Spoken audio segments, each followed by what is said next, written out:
The big question: how did Maya society adapt and thrive in such a large and diverse region? Chapter 2: Golden Age of the Maya.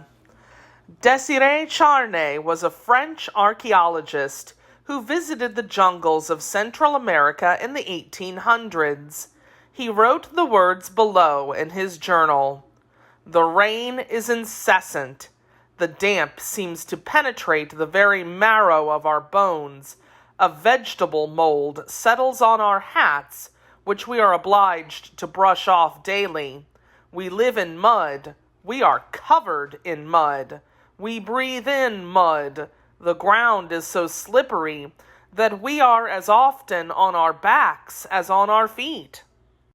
Imagine slipping and sliding through mud all day long.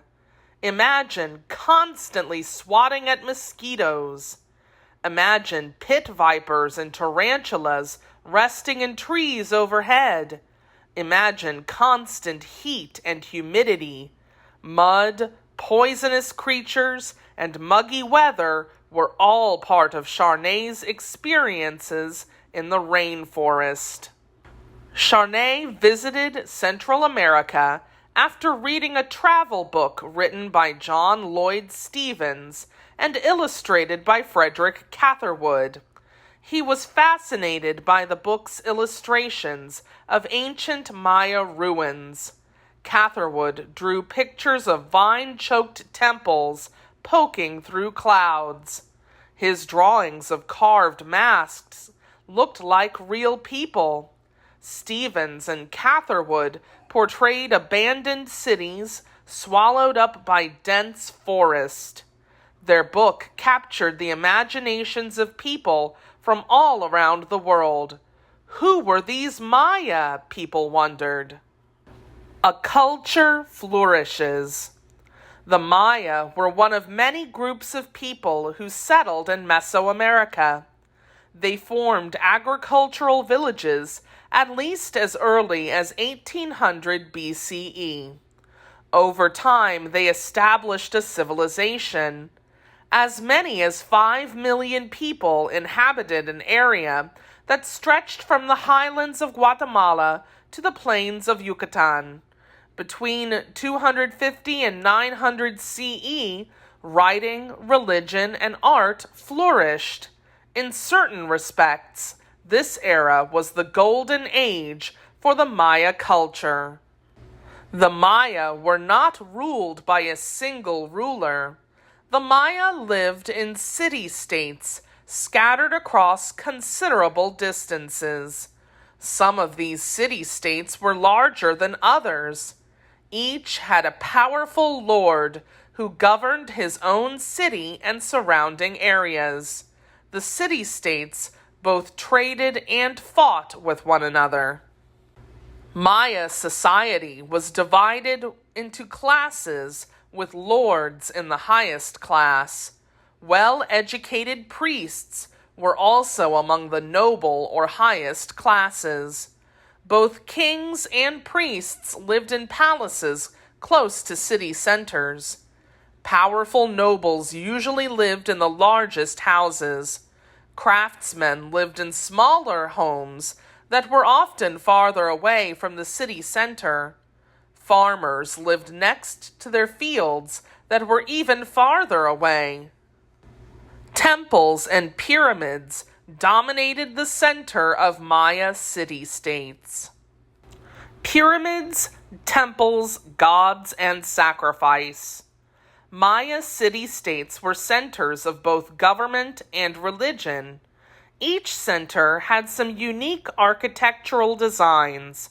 However, all centers had stone pyramids and temples. Some of the pyramids served as burial monuments to honor dead kings.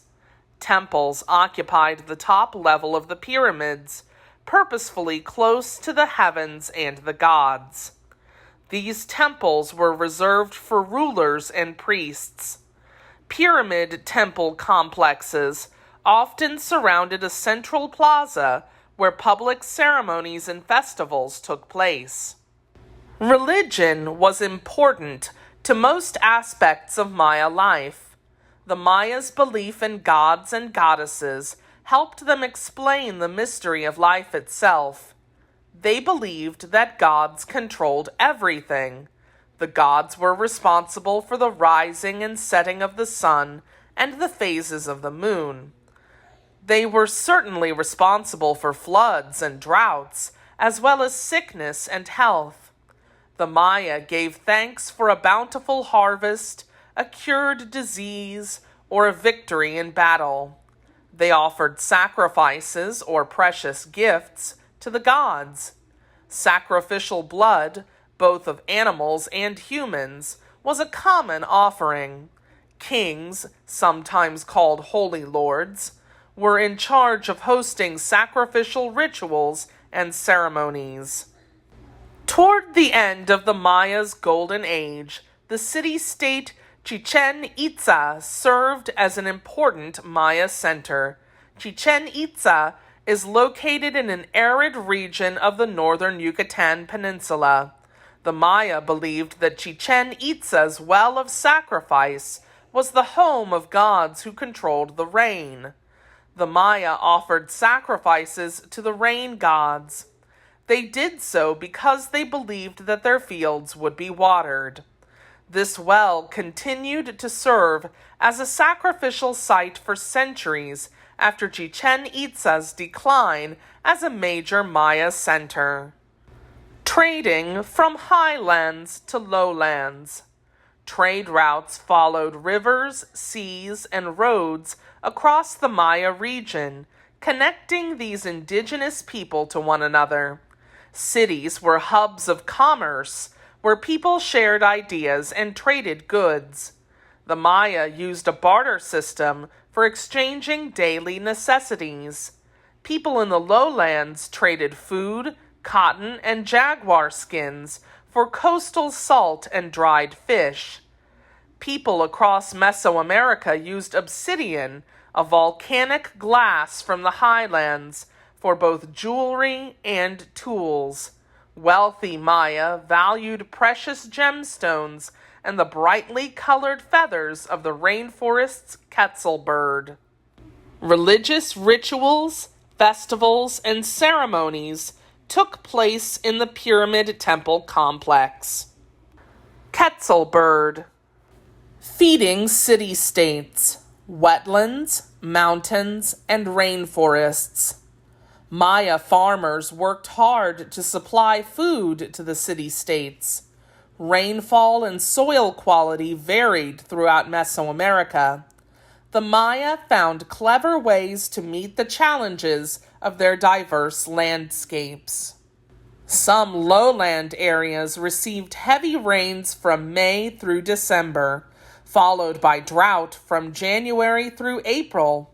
Because of this inconsistent rainfall, the Maya developed ways of redirecting and reusing rainwater.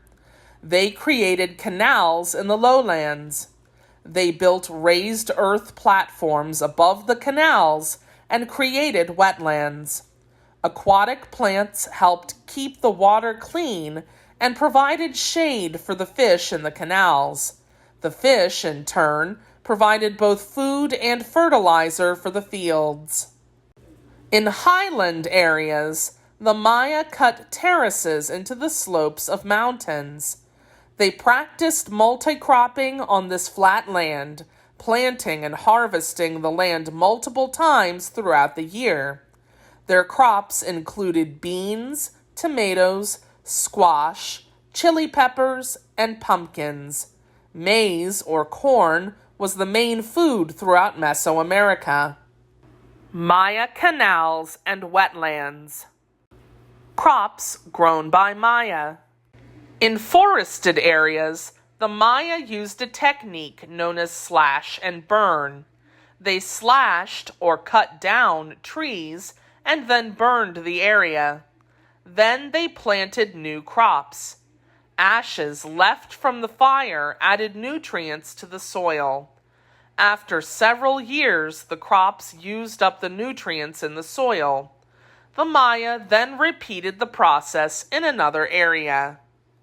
The Maya also gathered tree crops. Fruit trees thrived in the rainforest.